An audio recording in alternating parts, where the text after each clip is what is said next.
राज्यातल्या hot seat पैकी एक असलेल्या नागपुरातील दक्षिण पश्चिम विधानसभा मतदारसंघातील लढत चर्चेत आहे ती केवळ आणि केवळ उपमुख्यमंत्री देवेंद्र फडणवीस यांच्या उमेदवारीमुळेच।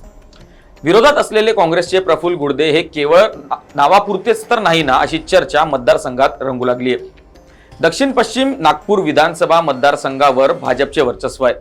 भाजपचे राज्यातील निवडणूक प्रमुख उपमुख्यमंत्री देवेंद्र फडणवीस हे स्वतः येथून भाजपचे महायुतीचे उमेदवार आहेत।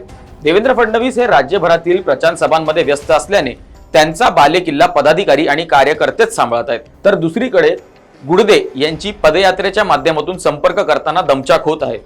गुडदे यापूर्वी केवळ नगरसेवक होते, त्यांचा त्याच्या प्रभागापुरताच जनसंपर्क आहे। त्याने आता संपूर्ण दक्षिण पश्चिम मतदारसंघात फिरताना त्यांना कस लागतोय।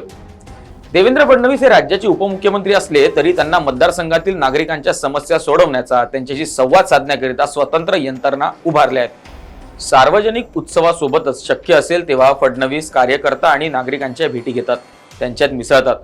फडणवीस या क्षेत्राचे आमदार झाले तेव्हापासून त्यांनी हा मतदारसंघ बांधून ठेवला आहे, तर काँग्रेसचे प्रफुल्ल गुडदे पाटील हे केवळ निवडणुकीतच या मतदारसंघात दिसतात, इतर वेळी त्यांचा नागरिकांशी काहीही संबंध नसतो असे मतदार बोलू लागले आहेत।